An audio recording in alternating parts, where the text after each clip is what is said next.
Dentro da disciplina de Seminários em Biodiversidade, nós, estudantes da Universidade Federal do Rio Grande do Norte, realizamos um trabalho intitulado Líquens como Bioindicadores de Poluição Ambiental na Avenida Bernardo Vieira, Natal RN. Na introdução do trabalho, nós fizemos uma caracterização dos líquens. Os líquens eles são associações simbióticas entre fungos e células de algas ou cianobactérias. São, em grande maioria, pertencentes ao filo Ascomicota. Líquens são muito sensíveis à poluição do ar, podendo ser utilizados como bioindicadores de poluição. No contexto da cidade de Natal RN, existem dados que a cidade de Natal vem passando por crescente processo de urbanização.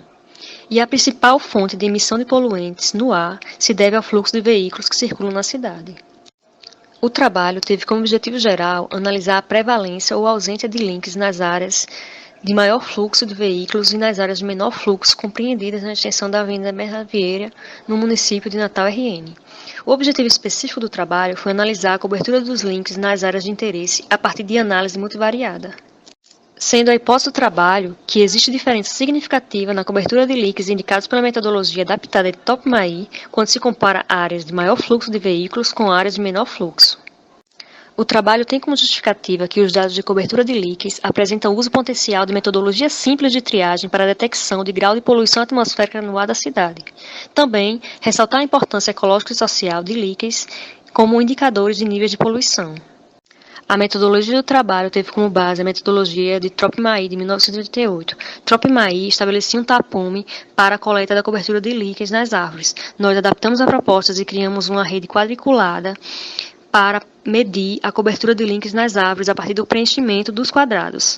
A amostragem de cobertura de líquens ocorreu ao longo da Avenida Bernardo Vieira, entre as avenidas Xavier da Silveira e a Avenida Coronel Estevão, e a contagem de veículos foi feita nos dias de segunda-feira e quarta-feira, em horários de pico de fluxo de veículos, entre os meses de setembro a novembro.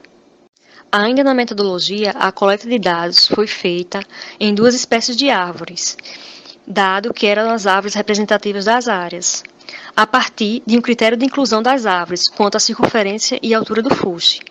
Foram feitas as coletas de circunferência das árvores e de cobertura de líquens nos lados de direção ao vento e oposto ao vento. Depois, as análises foram feitas analisando de forma multivariada os dados. Foram feitas análises exploratórias, inicialmente, para depois serem feitas as análises multivariada permutacional de variância, a PERMA-NOVA, e o PCA, que é a análise de componentes principais, utilizando o programa R. Em destaque no slide, a área 1 do nosso estudo, entre as avenidas Xavier da Silveira e a Avenida Rui Barbosa, e entre a Avenida Rui Barbosa e a Avenida Salgado Filho. Essa era a primeira área do estudo. A área 2 do estudo tinha como localização entre as ruas Jaguarari e as ruas Presidente Gonçalves, e também entre as ruas dos Caicó, entre a Rua dos Caicós e a Avenida Coronel Estevão. As árvores que tiveram os dados coletados foram as Pitecilóbio dulce, o ingá doce, e a Terminalia catapa, que é a castanheira. Essas árvores se apresentavam em boa distribuição na área. Na área 1, era visível a maior cobertura de líquens nas árvores de ingá doce. Em destaque no slide, a área 2 com as árvores de castanheira, como representativas dessa área. Para os resultados do trabalho, foram feitas as análises exploratórias através de análise multivariada. Na análise exploratória, a variável circunferência foi retirada porque não expressava bem os dados. A partir disso, foram feitas as análises de PERMA-NOVA e PCA. Como resultado da PERMA-NOVA, apresentamos esses gráficos. Os gráficos apresentam, no eixo X, as árvores Pitecilóbios dulce e Terminalia catapa, e apresenta dados de direção do vento no eixo Y e embaixo oposto ao vento, que é os dados de cobertura de líquens. Em alto fluxo, que é observado na direção no componente à esquerda, e em baixo fluxo, que é observado no componente à direita. Os resultados demonstram que a espécie Pterosilóbio dulce apresenta maior cobertura de links em fluxo baixo de veículos.